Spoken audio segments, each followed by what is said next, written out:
Hello there. This is going to be my review for Loki Season 2 Episode 2. If you haven't seen the episode yet, be careful for spoilers. Let's get into the episode. So Loki and Mobius go back to London in 1977 to find X5 who jumped ship to live out his life as a movie star. And Loki's great in this sequence. He's constantly in control of the chase, and the Peter Pan style shadows were awesome. He's kind of gone back to his old ways of just constantly being the smartest person in the room, in control of every situation, and I really like that for Loki. I kind of don't like him being, out of control, put out of his comforts. I prefer him when he's in control, because that's kind of that's just Loki to me. That's the Loki I grew up with Avengers in 2012. It's just the Loki I like. So, next we see Ouroboros again. If you see my first episode review, you know what I think of Ouroboros. But luckily his first scene wasn't, it didn't drag on too long, so, So Miss Minutes is helping Renslayer, so we get the reveal from Casey that Miss Minutes is now helping Renslayer. So that's a theory I had in the first episode, and I like to say I called it, but I think everyone did. So X5 pushes Loki and Mobius to the edge, and Loki's dark side comes out, and it's good to see. Mobius snaps, which is the first. It was a great scene. It was great to see Loki lose it a little bit, succumb to his anger, but in a controlled way. He did it in a very controlled way that, makes X5 regret the stuff he's saying, because he's pushing Loki, but Loki's putting on kind of the villain act to make him seem a bit more intimidating, it was a good little chess game between X5 and Loki. Maybe not with Mobius, because Mobius just genuinely snapped and kind of undermined the whole thing, because X5 just got what he wanted. So Loki goes in for round 2 to use the torture tactics on X5, and it's great to see. But one thing that I did notice, that it's a prison cell that can be locked from the inside. What? That just seems a bit weird to me. And Brad can't, when Brad's trying to get out, he's begging Mobius to let him out.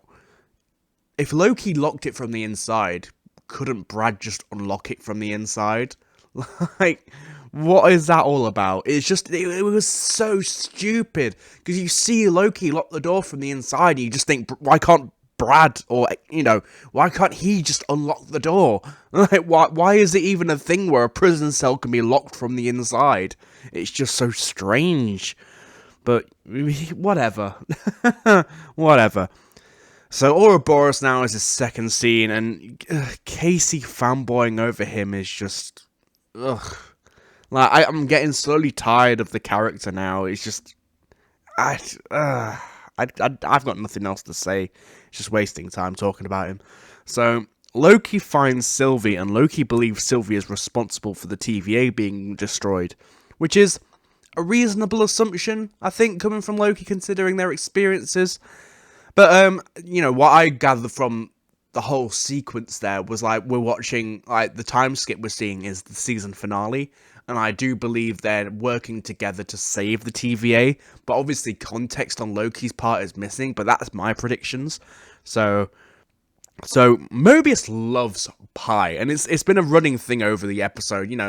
It's the second time at this point when they're in the McDonald's where they have pie, and he talks about how much he loves pie. He thanks the guy who kidnaps him for taking him to the TVA just so he could get that pie, and he just loves a McDonald's apple pie, and it's just I don't know why, but it's such a small detail that just adds to Mobius's character, and it makes me really care about him, because it's funny and it's very charming.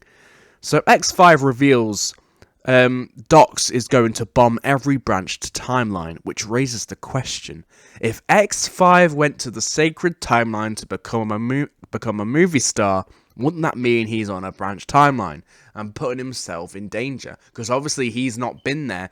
It's established in season 1 that you can only hide from a branched timeline if you're living in an apocalypse.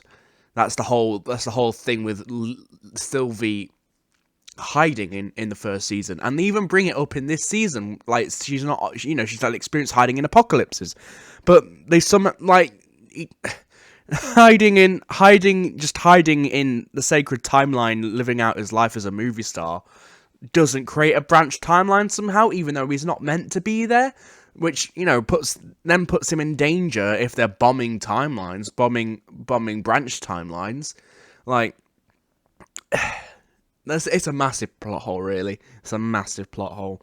So the TVA is devastated at so many timelines being pruned, which I don't think is very earned, because they never seemed too devastated when they knew they were doing this for thousands of years. They only started caring when they found out they were variants. It's like this exchange in Prince of Egypt. In fact, Moses, when did you start caring about slaves? Was it when you found out that you were one of us? Don't listen to him. No, he's right. I did not see because I did not wish to see. Or you didn't see because you didn't wish to see? Ah! Well, that makes everything fine then. In conclusion, it was a fairly decent episode, perhaps a bit uneventful. I don't want to say filler because there was something there, but not much.